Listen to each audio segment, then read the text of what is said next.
Well, good evening, everybody. Look at all you beautiful faces. Biscuit Gecko, I have to say that's my favorite name so far. Welcome, welcome one and all to City Lights Live, the amazing virtual reading series that's continuing in the footsteps of our dear in-store calendar during this lockdown. So we're really happy that you're all here. Welcome. We're continuing to celebrate the works of authors that we know and love with readings, discussions, and forums throughout the month of May and into July. We're going all high tech. So to learn more about our upcoming events, please visit us on social media, Instagram, Twitter, Facebook. We're on all of them now. And our events are also listed on the City Lights website. So you may also subscribe to our newsletter to receive weekly updates. Tonight's featured books are going to be available for purchase on the link we'll be texting to you on the screen during tonight's event. It may be purchased at any time during the reading and after via our retail portal at bookshop.org. As you all know, bookshop.org is doing some wonderful support for the independent bookstores out there. So definitely buy the book through them. And tonight on City Lights Live, we are indeed delighted to have with us tonight Katherine Silver and Mauro Javier Cárdenas in an evening of discussion between a master translator and an award-winning novelist celebrating the works of Carlos Onetti and Julio Ramón Ribeyro. The books that we're celebrating tonight are A Dream Come True, The Complete Stories of Juan Carlos Onetti, translated by Katherine Silver, published by Archipelago Press. Beautiful book, just came out a while ago. So excited about this. And also, we're celebrating the word of the speechless, selected stories by Julio Ramón Ribeyro, edited and translated from the Spanish by Katherine Silver, with an introduction by Alejandro Zambra, published by New York Review of Books. So for those of you that don't know, let me give you a quick background. Juan Carlos Onetti was from Uruguay, and Julio Ramón Ribeyro was from Peru. Both were master storytellers that deserve a wider appreciation. You know, you never know how it goes with the Latin American authors that get translated, and for some reason, these two giants were sort of left over to get picked out through later. But we're so happy to have these books in translation now. So the release of these two new books is a literary event, and thanks goes out to both Archipelago Press and New York Review of Books for their ongoing championship of exceptional works. So a few words about our authors tonight that are going to be in conversation. Katherine Silver has translated more than 30 books, mostly of literature from the Americas. Her most recent and forthcoming translations include works by Maria Sonia Christoph, Julio Ramón Ribeyro, which is going to be talked about tonight, Julio Cortázar, Daniel Sada, Horacio Castellanos Moya, and the great Cesar Araya and Pedro Lemín-Bel. She has received numerous awards and prizes, including 3 National Endowments for the Arts Translation Fellowships. She was recently translator in residence at the University of Iowa and is the former director of the Banff Literary Translation Center. Also joining her tonight in conversation is Mauro Javier Cárdenas, who's the author of the novel Afasia, forthcoming from FSG in November. And he's also the author of The Revolutionaries Try Again, published by Coffee House Press. In 2017, the Hay Festival included him in Bogota 39, a selection of the best young Latin American novelists. It's such a pleasure to have both of these authors here tonight in translation. So before I begin to gush about how much I love both of these authors, I'm just going to toss it over to them and let them start talking. All right. Good evening, Katherine and Mauro. Good evening. Thank you for that. Thank you for City Lights for having us. And Kathy, I known your work, I think going back to 2004, 16 years ago, when you translated Senselessness by Horacio Castellanos Moya. I think that was my first book review ever. 2007, I think. Yeah, I think it was quite, yeah. And then also, of course, the translation of Daniel Sada, Almost Never, which is one of my favorite books. So today we're gonna, just to set the stage, Katie and I have been talking, exchanging ideas, questions, thoughts beforehand, and we have a few of those prepared for you. We're going to start with Onetti, and then we're going to do Julio, Ribeyro. And then we'll take questions at the end. Let's start with Onetti then. As it was mentioned, Onetti, the influence of Onetti is wide-ranging in the Spanish-speaking world. My edition of his collected stories, which is right here, has an adoring introduction by a Spanish writer, Antonio Muñoz Molina, some of you might know him, who writes that 4 out of the 5 stories that we're going to be covering today form part not only of my literary inheritance, he writes, but of my own life. They have kept me company. They have embittered me. They have helped me understand what I was seeing outside of the world of books, to know tenderness and be scared of desolation. I also happen to know that younger generations of Latin American writers are reading him actively. Recently, the writer from Costa Rica, Carlos Fonseca, at the beginning of the pandemic, he had written to me with a quote from Onetti's A Brief Life. I'll quote that in its entirety. He said, "Mundo loco," crazy world. So, Katie, now thanks to you and thanks to Archipelago Books, we have the complete stories available in English. If you wouldn't mind sharing with us how you came to read Onetti, why did you decide to translate his complete stories? So I came across Onetti's writing first when I was, first of all, thank you all for being here, and thank you City Lights and Archipelago and NYRB for organizing this. It's so strange, but I guess we're all kind of getting used to this, oddly. So back to Onetti. Yes, I first read him when I was at university and in the late 70s, early 80s, and he was being read at that time. It was a little bit, he was being read along with a lot of the boom writers, but I always had a special feeling about Onetti, and feeling is the right word because his work baffled me completely. It was very, very hard for me to grasp it. And yet I loved it. I loved the mystery of it. I loved the mood. I loved the atmosphere. And the difficulty seemed to be somewhat different than my difficulty with an author like Les Llama Lima or Alejo Carpentier, who were more Baroque, and it was the vocabulary. Onetti, that wasn't particularly the problem. It wasn't my Spanish. It was really about reading, how to read. And I feel like Onetti then and then again now, what I've translated him has sort of taught me how to be a better reader, a very careful reader, a very slow reader. You have to be a slow reader to read Onetti. And then Jill Schoolman of Archipelago Books and I had been talking for several years about doing a project together, and we would trade ideas back and forth, and it never quite was right for both of us. And she suddenly said, "Hey, how about Onetti's stories?" At first it was going to be a selection. And I didn't hesitate. I immediately said, yes, I would love to do it. And yeah, so grateful. And then, yeah, at first scared to do the complete, not scared, but thinking, and now I just, so the right decision. So hats off to Jill as usual. Great. Since we only have an hour, I had asked Katie ahead of time to select 5 stories by Onetti, so that we can dive a little deeper into those stories.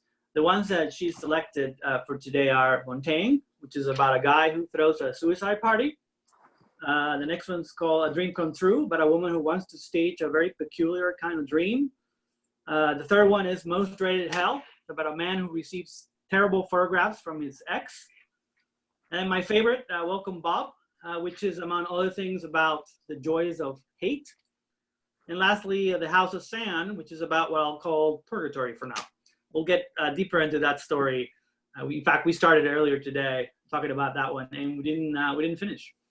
So the first story that we'll cover is Montaigne. Katie, you described the story to me as the more straightforward of the 5, and we thought this would be a good story to start because we'll compare and contrast it to some of the more advanced stories. So we're going to read the opening paragraph. And then we'll talk a little bit more about it a little bit more. I'm going to read it in Spanish. For those who happen to have the same edition, it's on page 443, and then Katie will read the same passage in English.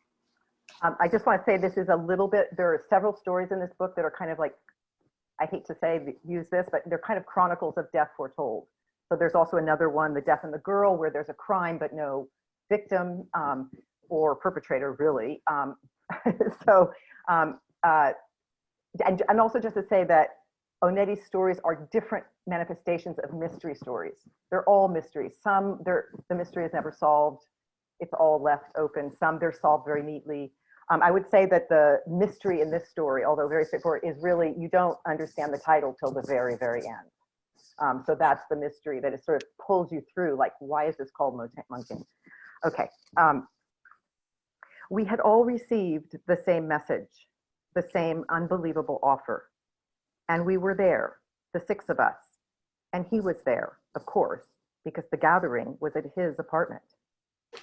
Charlie's invitations, epistolary or by telephone, consisted of informing us that on Friday at 7 in the evening, I don't want to ruin your Sunday, I will start to kill myself. Whoever fails me will be cursed because he won't have the opportunity to make amends. There will be abundant food and drink. Now in Spanish, todos habíamos recibido el mismo mensaje, la misma oferta increíble. Y allí estábamos. Éramos 6 y claro, él, porque la reunión era en su departamento. Las invitaciones de Charlie, epistolares o telefónicas, nos decían que el viernes a las 7 de la tarde, no quiero estropearles el domingo, empezaré a suicidarme. Sea maldito el que me falte porque no tendrá oportunidad de enmienda. Hay comida abundante, beberaje. So Katie, what makes the story straightforward? Well, as we discussed, you have a narrative. It's announced at the beginning what's going to happen, and then the story plays out pretty straightforwardly. There's one narrator. The time sequence is, and I'm saying all these things because this does not happen in most Onetti stories, or many Onetti stories. It does happen in some. Time, it felt like one afternoon. We have some flashbacks of memory of how this group, how they're connected. And that's a little mysterious. It's a little vague, sort of, they all were lovers at one point with each other, whatever. But yes, in that respect, it's pretty clear, except for the ending. And so there's a little twist at the end. Yeah. And what makes it an Onetti story for you? Because for me, like when I was reading that story, like I was, like you said, it follows very straightforwardly. Conflict was announced at the beginning, but then there's a switch at the end where the narrator does something that you wouldn't expect in this kind of story, because it's supposed to be a story about something very serious, the guy's committing suicide and so on. But something, somewhat malevolent happens that at the end that to me made it an Onetti story. Was that your experience as well? Yeah, and I think it in this story, differently than others, but there's this way in which all of Onetti's narrators are quite inconsistent. They're quite unreliable. And so in this case, when we discovered something about the narrator, we kind of rethink the whole story and how it was told. So yeah, in that respect. There's also the more micro ways in which it's Onetti, the way he describes colors, the way he describes character, certain physical details that are very important.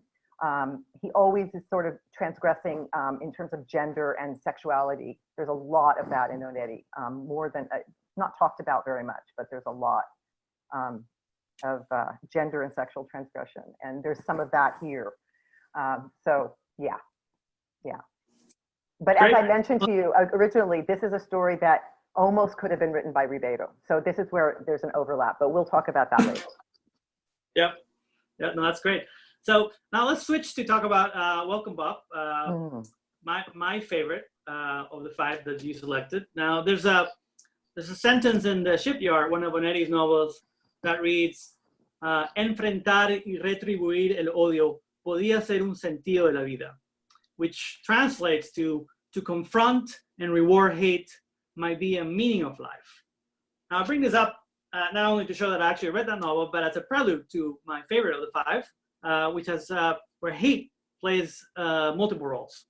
Now we're gonna read a brief passage from this story, and then we're gonna sort of talk about the role of hate, a bit of context about the passage we're gonna read, This story is told as a memory, but just for the sake of simplicity, the narrator is dating Bob's sister, and this is the moment in which Bob finally confronts the narrator and says, "You're not marrying my sister," and the narrator asks why, and this is the reply. For those following in the English version is page 85. Okay, I am going to go a little bit before what you suggested, just because I think it's important in what we're going to talk about. So I'm going to start with, so he said, "If you wish to explain to me why you don't want me to marry her," I said slowly, then leaned back against the wall. Directly I saw that I had never suspected how much or with how deep a resolve he hated me. His face was pale, his smile tight and fixed between his teeth and his lips. "I'd have to divide it up into chapters," he said, "and the night would never end. But it can be stated in 2 or 3 words. You are not going to marry her because you are old and she is young. I don't know if you are 30 or 40, and it doesn't matter. But you are a grown-up man, or rather a broken down one, like all men at your age who are not extraordinary," he said, sucking on his extinguished cigarette and looking out to the street, then back at me. My head was pressed against the wall, and still I waited. "You probably have your own reasons to believe there's something extraordinary about you, to believe you have rescued something from the shipwreck, but it's not true." I lit a cigarette, turning my profile toward him. He was a nuisance, but I didn't believe him. He made me feel lukewarm hatred, but I was sure that nothing would make me doubt myself after having recognized my need to marry Inez. No, we were sitting at the same table, and I was as clean and young as he. "You might be wrong," I told him. "If you would like to name something about me that's broken." No, he said quickly. "I'm not that childish. I'm not going to play this game. You're selfish. You're a sensualist in a dirty way. You are attached to miserable things, and those things control you. You're not going anywhere, and you don't really want to. That's all, nothing else. You're old, and she's young. I shouldn't even be thinking about her in your presence. And you expect to..." Thank you. So now in Spanish, he says, "Habría que dividirlo por capítulos," dijo. This is the response now. "No terminaría en la noche, pero se puede decir en 2 o 3 palabras. Usted no se va a casar con ella porque usted es viejo y ella es joven. No sé si usted tiene 30, 40 años, no importa. Pero usted es un hombre hecho, es decir, deshecho, como todos los hombres a su edad cuando no son extraordinarios." Chupó el cigarrillo apagado, miró hacia la calle y volvió a mirarme. Mi cabeza estaba apoyada contra la pared y seguía esperando. "Claro que usted tiene motivos para creer en lo extraordinario suyo, creer que ha salvado muchas cosas del naufragio, pero no es cierto." Me puse a fumar de perfil a él. Me molestaba, pero no le creía. Me provocaba un tibio odio. Pero yo estaba seguro de que nada me haría dudar de mí mismo después de haber conocido la necesidad de casarme con Inés. No, estábamos en la misma mesa y yo era tan limpio y tan joven como él. "Usted puede equivocarse", le dije. "Si usted quiere nombrar algo de lo que hay deshecho en mí..." No, dijo rápidamente, "no soy tan niño. No entro en este juego. Usted es egoísta. Es sensual de una manera sucia. Está atado a cosas miserables y son las cosas las que lo arrastran. No va a ninguna parte, no lo desea realmente. Es eso nada más. Usted es viejo y ella es joven. Ni siquiera debo pensar en ella frente a usted. Y usted pretende." So, Katie, in this passage, there is a very, I would say, straightforward kind of hate, which is that of Bob towards the narrator wanting to marry his sister. But there is a number of other layers of hate that happen in this story. Would you mind sort of sharing with us a little bit about those different kinds of hates? Well, the story has sort of 2 parts. So it's this part that happened in the past, and then we have the present where Bob has grown old. And I don't want to, you have to buy the book. I don't want to give it up. But Bob, the narrator has an opportunity to see Bob in his degradation as an older person who has not fulfilled his wishes, who has failed. And failure is a big theme in Onetti, as it is in Ribeyro, and it's very, very strong in this story, this sort of inevitable failure of age. I feel a little differently. I think the narrator never loved, love, hate. I think Onetti deals a lot with these dualities and intertwines them. I think he writes about the hatred inside love and love inside hatred and the passion. It's almost like the song Odiame por piedad, right? So there's a passion in hatred that has to do with being connected, and it's better than indifference. I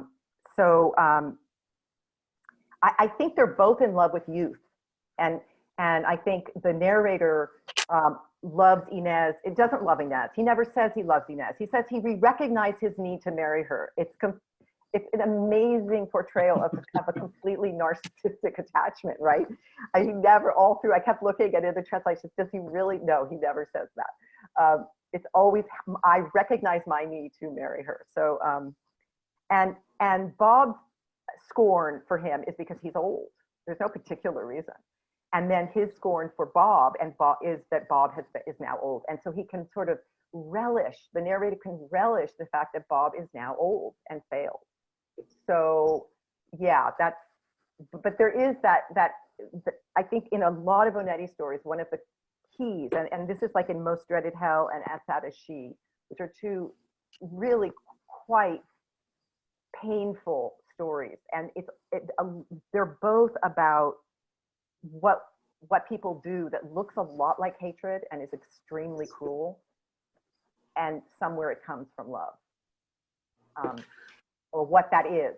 It's like he does with gender. It's this mixing. I mean, he has a whole story where if somebody doesn't have a gender, it's mixed. So yeah, he does that a lot with a lot of things, life and death, and yeah. Not Cartesian. Yeah, there's a line, I'll read it quickly in Spanish. You can read it to us in English on page 89. This is still in the Welcome Bob story. Bob's already kind of in a ruined stage. They're in the same cafe. Right. And the narrator says, nadie amó a mujer alguna con la fuerza con que yo amo su ruinidad, Bob's ruinidad. Su definitiva manera de estar hundido en la sucia vida de los hombres. Yeah. So nobody ever loved a woman with the force that I love his debasement. How definitively he has sunk into the filthy life of men. Nobody has been as enthralled by love as I am by his fleeting sorrows, the lackluster projects that a broken and faraway Bob sometimes recites to himself, and that serve only to measure the precise extent to which he has been forever besmirched. And then this sentence, I don't know if I ever welcomed Inez with as much joy and love as I welcome Bob into the gloomy and malodorous world of adults on a daily basis. we were talking about earlier how, one of the things that struck me about reading Onetti is that he has no qualms whatsoever to explore these emotions that we often call negative emotions. He doesn't place any value judgment on these emotions. In fact, the fact that he doesn't play any value judgment allows him to, I wouldn't say rhapsodize, but explore at length a range of emotions that we, as readers, at least me as a reader, don't often get to encounter so openly and so deeply. I agree, and it does not fit into the sort of positive thinking, happy ending world that some of us live in. That's right. Or that dominates in our culture. Yeah. I know. So let's move on to House of Sand, which is the story that in our email exchange we wrote is the more advanced Onetti story, time, narrative, perspective, or play with, basic comprehension, turns in a word. Although we don't have time to deeply analyze the story, we thought it would be a good idea to kind of name a few things that are kind of features of this story, that are features of other works, and especially because this story was written in 1949, the same, almost the same time as his novel A Brief Life, which is the novel that starts the world of Santa Maria. It's a fictional world. Some of the features that are fairly evident in the story is there's tons of omissions. Characters don't have a backstory. The narrative approach could be described as in search of a story as it is told. We were talking about that we had a similar experience when we read Onetti for the first time. When I read Onetti for the first time, I was completely bewildered. I didn't know what was happening.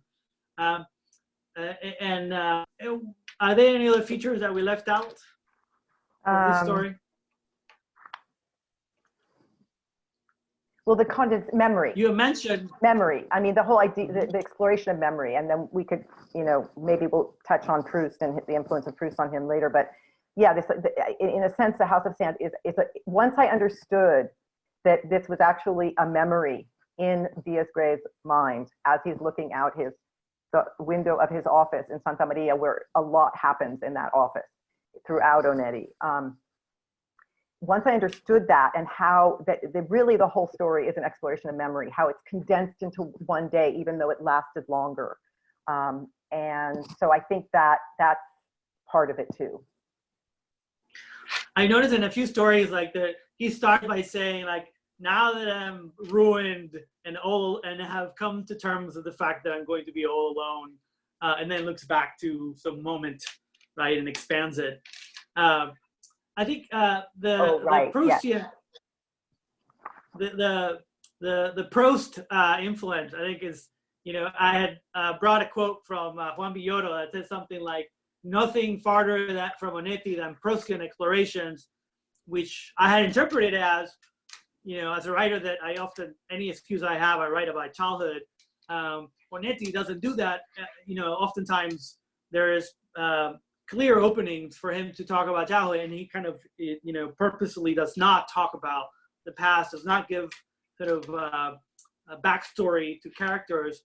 But your interpretation was a bit different. Would you mind sharing with that the Proustian relationship? I'm not sure I'll remember what I said. Yeah.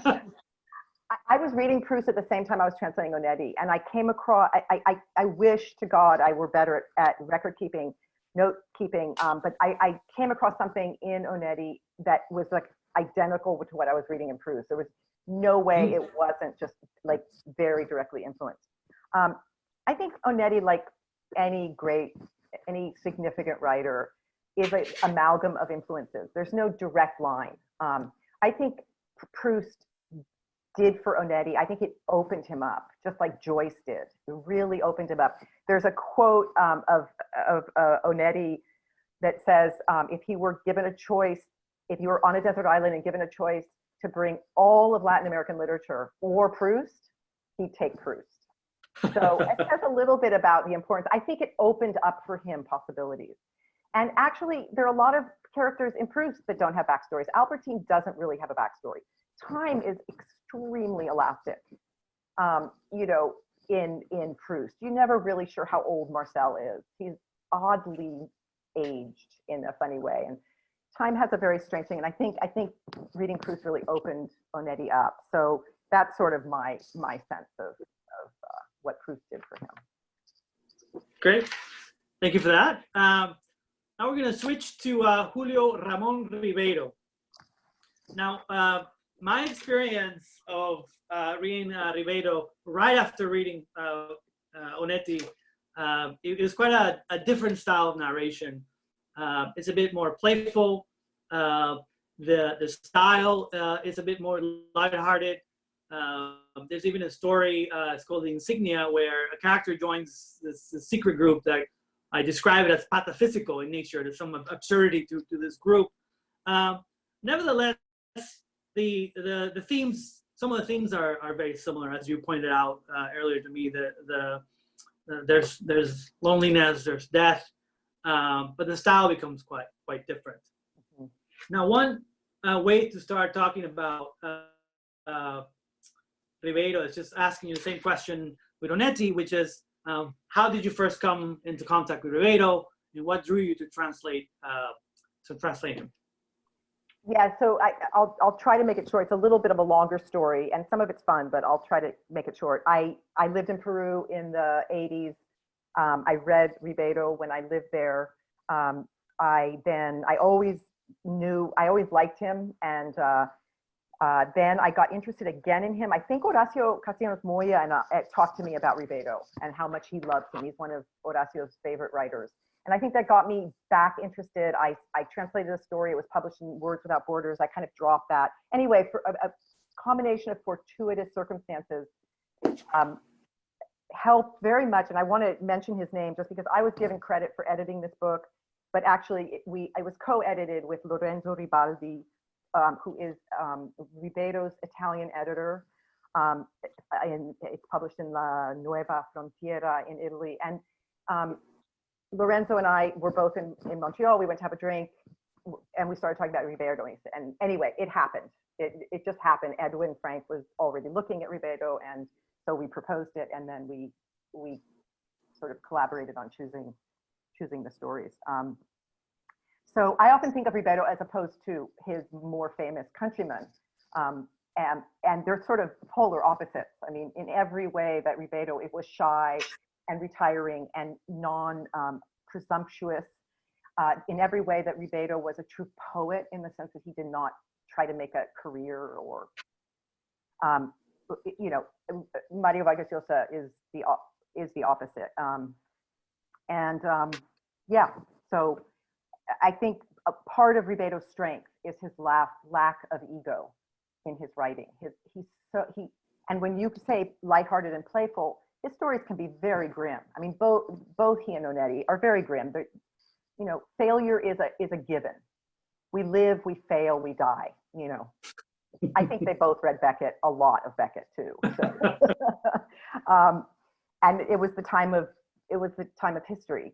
Maybe we're going to have more Becketts now. But I think what we're going to talk about for Smokers Only, and I'm getting ahead of myself probably, but you could call that autofiction in a certain way. And I think part of the reason it works so well is that Ribeyro is so his ego's not in it. So he can separate himself from it and tell it, and it can be about him, but it works so well. So, okay. Great, thank you. The 5 stories, Ribeyro, that you selected were, the first one was Smokers Only, which chronicles a smoker's life through all the cigarettes he has loved before. Silvio in El Rondal, about a lonely man who inherits property and doesn't know what his purpose in life is. Nocturnal Adventure, about a lonely man conned into physical labor late one night. The first Snowfall, about a lonely man whose acquaintance moves in with him little by little. And the last one, Nuit Caprense Sirius Illuminata, I'm sure that's how you pronounce it, about a reencounter with a long-lost love that may or may not have happened. Now, one way to talk about some of the playfulness of Ribeiro's narrative style is by focusing on his lexical games. In For Smokers Only, the narrator plays a lexical game with the word Marlboro. And I'll read a quick passage, and then I'll turn it over to Katie. How many Spanish words could be made out of the 8 letters of Marlboro? Mar, lobo, malo, árbol, loma, olmo, amor, mono, orar, bolo, etc. Now the lexical game continues. Katie, if you would mind sharing with us. Next passage, page 179 for those in the English edition. Where am I supposed to start? Starting with my lexical game grew.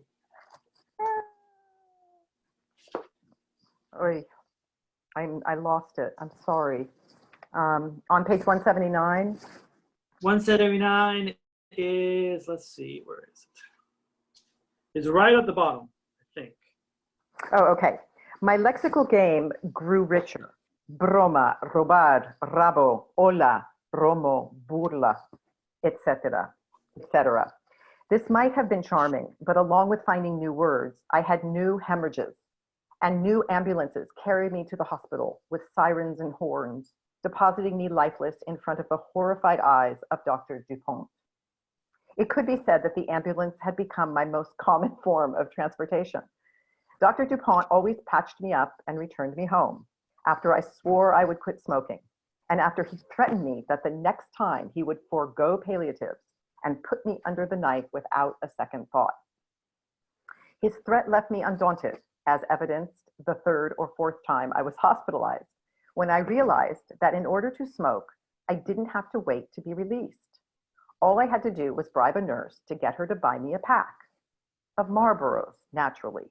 Lora, Orla, Ramo, Ropa, Paro, Proa, etc. I would hide in the closet or inside a shoe. 2 or 3 times a day, I'd pull out a cigarette, lock myself in the bathroom, take several frantic puffs, and flush the rest down the toilet. Thank you for that. One of the other lexical games that happen in a different story, Silvio and Rosandad, it takes a different turn the way that the lexical game is played. Would you mind sharing a little bit about the function that game plays in that story? Well, this is a story about a lonely man. He's not married. He has no family, who lives in Lima, grew up, his father had a hardware store, Italian immigrants. And he inherits this beautiful finca, this beautiful property in Tarma, which is one of the most beautiful places in the world that I've been, which is part of the reason I love this story. I can see it. And he's always looking for, he discovers from a tower on the property in the house that there's a rose garden, and he seems to see shapes in the rose garden. And then he just gets obsessed with what these shapes mean. It's, I mean, I think we can talk about it as, you know, reading the world, reading life, and trying to figure out life, trying to figure out the meaning of life. I mean, it's fairly transparent what this means in this case, right? Did you want me to read? Do we have time for me to read? Yeah, let's do that on page 144 in the English. Yes. Upon arrival? Yep. Okay, so he has seen that this rose garden spells out the letters R-E-S. This was fun to translate also, by the way. Upon arrival, he sat down at his desk and once more wrote out the word res. As nothing came to mind, he reversed it and wrote ser. Immediately, he thought of the sentence, soy excesivamente rico, I am exceedingly wealthy. But this was obviously a false lead. He was not a wealthy man, much less exceedingly so. The hacienda gave him enough to live on, but only because he was single and frugal. He went back and studied the letters and came up with, serás enterrado rápidamente, you will be buried quickly, which gave him a start, despite it seeming like an unfounded prediction. He kept coming up with other sentences, fleshing them out. Sábado entrante reparar, to take notice next Saturday. Of what? Solo ensayando regresarás. Only rehearsing will you return. Where to? Socrates envejeciendo rejuveneció. Socrates rejuvenated as he aged, which was a stupid and contradictory phrase. Sirio engendró rocío, a doubtfully poetic phrase, as well as being ambiguous, for he didn't know if it meant that the star Sirius or an inhabitant of Syria engendered dew. There were an infinite number of sentences one could compose out of words beginning with these 3 letters. Silvio filled several pages of his notebook with sentences, including some as enigmatic and nonsensical as Sálvate enfrentando río, save yourself facing river. Sucedióle encontrar rupia, he happened to find a rupee. Or sóbate encarnizadamente rodilla, fiercely rub knee. All of which meant simply replacing one code for another. Thank you. I think we have, we're going to skip Nocturnal Adventure and First Snowfall since we're running a little out of time, and let's sort of talk about Nuit Caprense Sirius Illuminata. This was the story we were talking about earlier. The Montaigne story could have been written by Ribeyro, and then this is a story that could have been written by Onetti. Do you mind expanding a little bit of that and sort of talking about some of the similarities, some of the differences about the two? Well, I feeling with Onetti, going back to Onetti, is a lot of his stories are puzzles, and they either are puzzles in the way that a traditional murder mystery is a puzzle, or they're puzzles, more psychological puzzles, and some of them are never resolved. And this is kind of a puzzle too. This story is basically, yes, the man, the main character, runs in Capri. It takes place in Capri, which is kind of an interesting setting. And he runs into this woman who, and then we have a flashback of their relationship when they were quite young in Madrid, when he was a student. It's also somewhat autofiction, very close to his own life. And then it's this mystery. Did this encounter ever happen? And it's unresolved. It remains, the reader remains sort of in this mysterious, almost magical or psychologically challenging space. So in that respect, it's one of my favorite stories ever. I just think it's a brilliant, beautifully crafted, and beautifully conceived and executed story. Like a lot of Ribeyro stories. Yeah. I love how it when I reread it, because I was trying to figure out, like, did it happen, did it not happen, and then obviously it's besides the point in a way, Right. But how, usually long lost reencounters because of the passing of time disappoint us when they happen, depending on how much time has passed. And in this story, a lot of time has passed, and yet in some places he says, well, she seems like she's the same age, like she has any age, you know what I mean? So like there's some, it's almost like he's giving us this wish fulfillment, like he's fulfilling our wish for this long lost encounter to actually be what we want it to be. And lets it, and plays with us to say, like, is it happening, did it not happen? But it's almost like a gift to us to say, for once I'm going to give you something that you want, which is this love, this happy thing that happened to him. So I'm going to open it up now for questions, since we have around 13 minutes. Josiah, I don't know how you want to do it.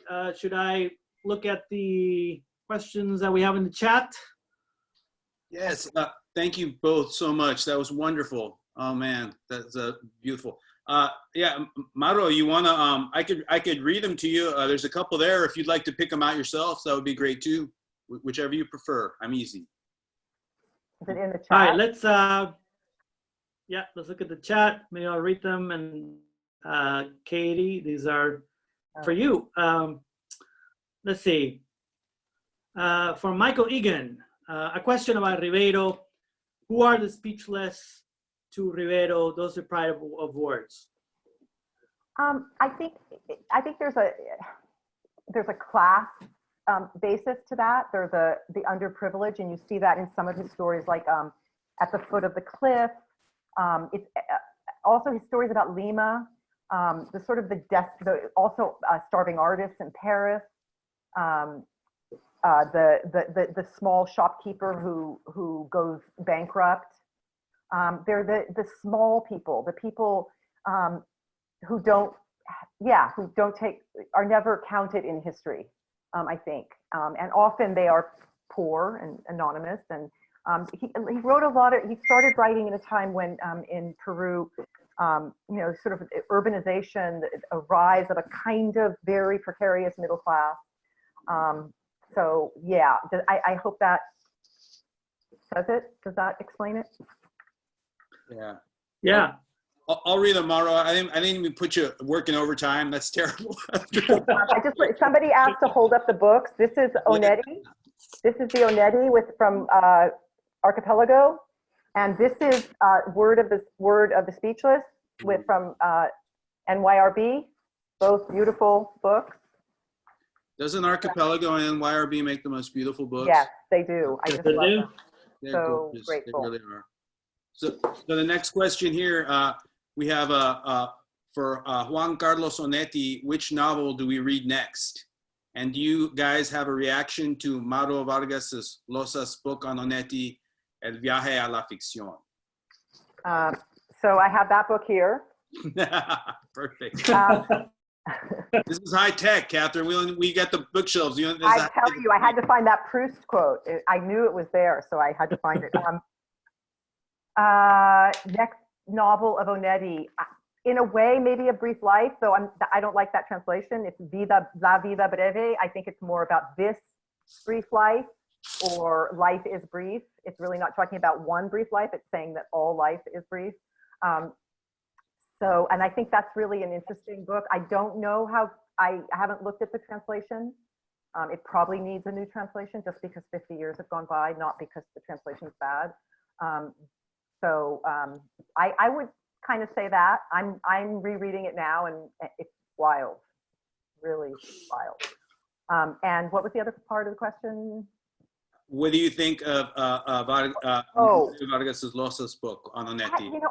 I'm not a fan of Vargas Llosa's fiction, except for his first few books, very young books.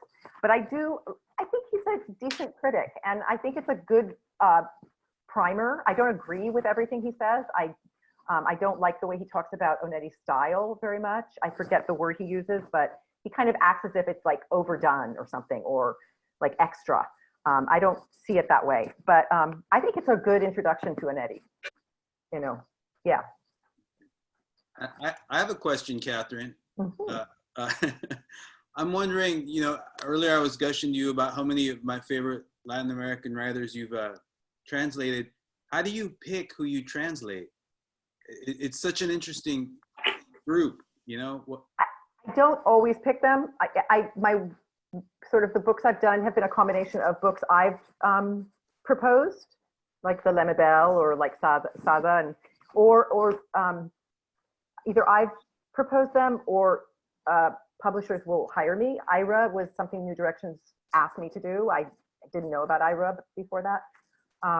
Or as in the case with Sada and with this, it was sort of collaborative with the editors. So Ethan Nosowski at Grey Wolf and I also had been talking about who to work on together, and we came up with Sada, and the same with Jill. So it's all these different ways kind of have happened. Horacio was somebody I proposed, but New Directions was already looking at him, and that often happens. There's a good synergy there that I propose it to somebody who's already looking at it.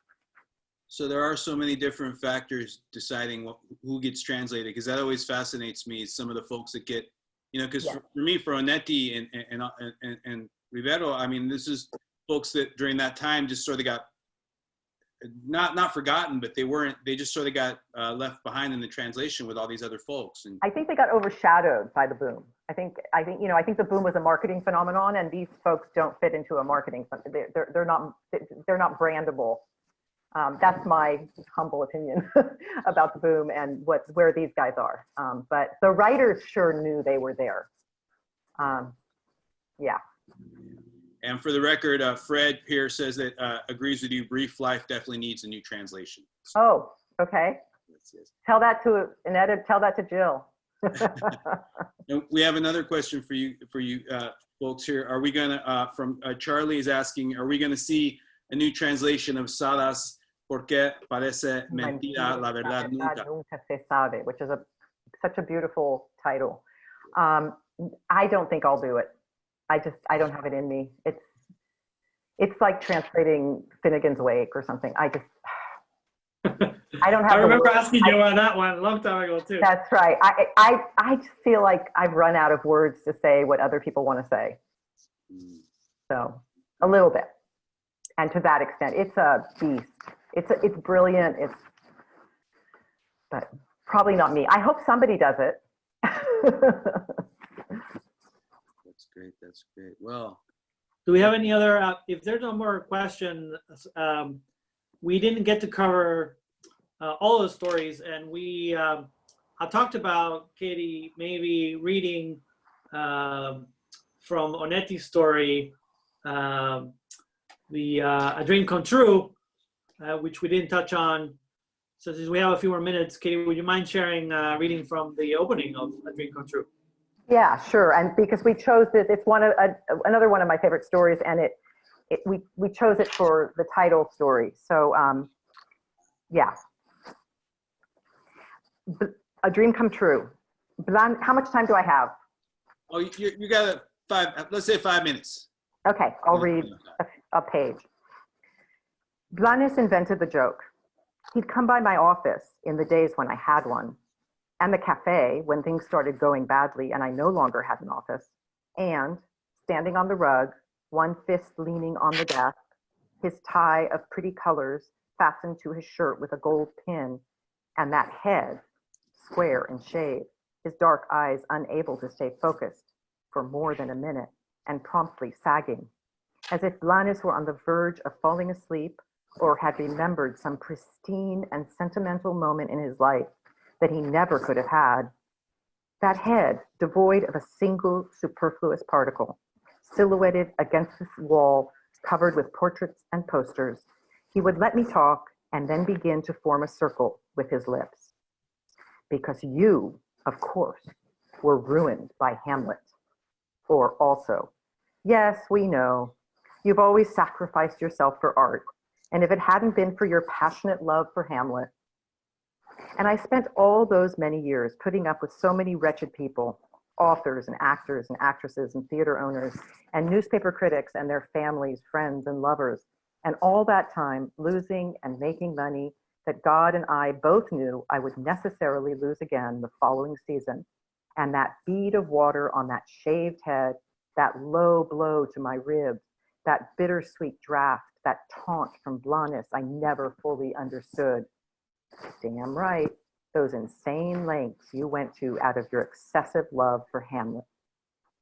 If I'd asked him what he meant the first time, if I'd confessed to him that I knew as much about Hamlet as I knew how much money a farce would bring in after first reading it, the joke would have ended there. But I was afraid of the host of unborn jokes my question would evoke, so I only made a face and told him to get lost.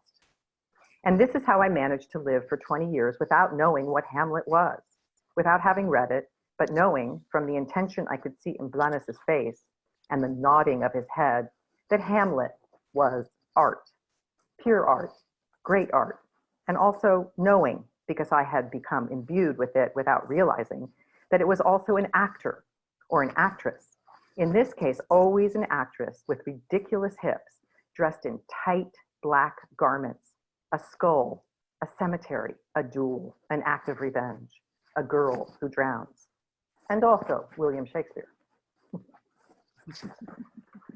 He's so great. I can read these stories over and over, and each time I'm sort of stunned by how amazing they are. Anyway. That was wonderful. Catherine, there's one last quick question for you. We're being asked about any female Latin American authors that you would like to translate. Yeah, I just translated a wonderful female author. I translated 2 books by her, Maria Sonia Christoph, Argentinian author. The books were published by Transit Books.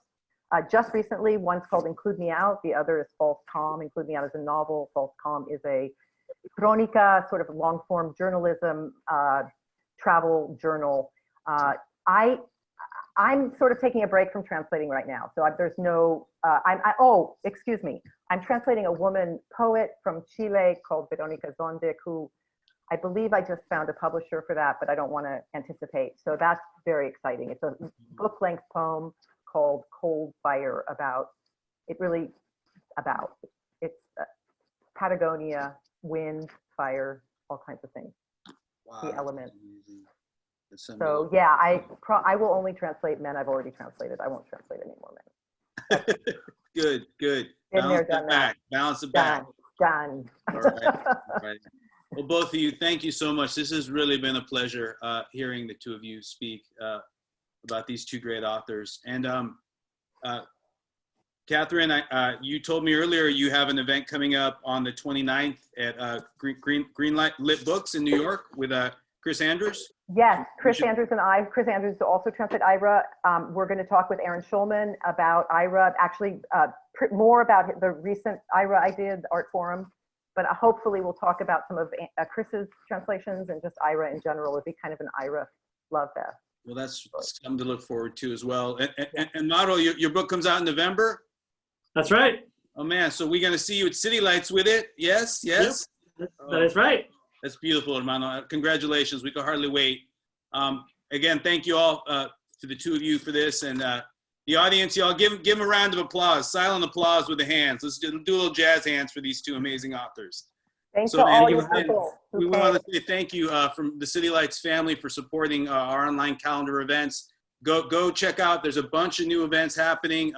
The next one is Cara Block with Jacqueline Winspear. That's on Tuesday, May 9th. On May 24th at 1 p.m., we're doing a very special broadcast with James Tracy and Hillary Moore with their book, No Fascist USA. Very special guest, Waladia Imarisha. So please tune in for that. Tune in for other events coming up. And please take note, City Lights is going to be open for curbside pickup starting next Wednesday. We've missed you all so much. We're going to be back slowly but surely, and we hope to see you all very, very soon. And go to the bookshop, support us in the meantime. Definitely buy Mauro's book, The Revolutionaries Try Again. That'll hold you off until the new book comes out. You can buy my book too. I have a book on the website that I published last year. It's called Echo Understory. It's small. Oh man. Small book. I'm going there and right now, Catherine. It's a good read for the read. You don't have to sell it. You don't have to sell it, Catherine. It's you. Oh, I don't. Believe me, I don't. I barely thought to mention it. Anyway, thank you. Definitely. Yeah, please, people, go to the bookshop, support these wonderful writers, and we will see you soon at these City Lights events. Okay. Thank you all for being here. Buenas noches. Buenas noches, y'all. Buenas noches.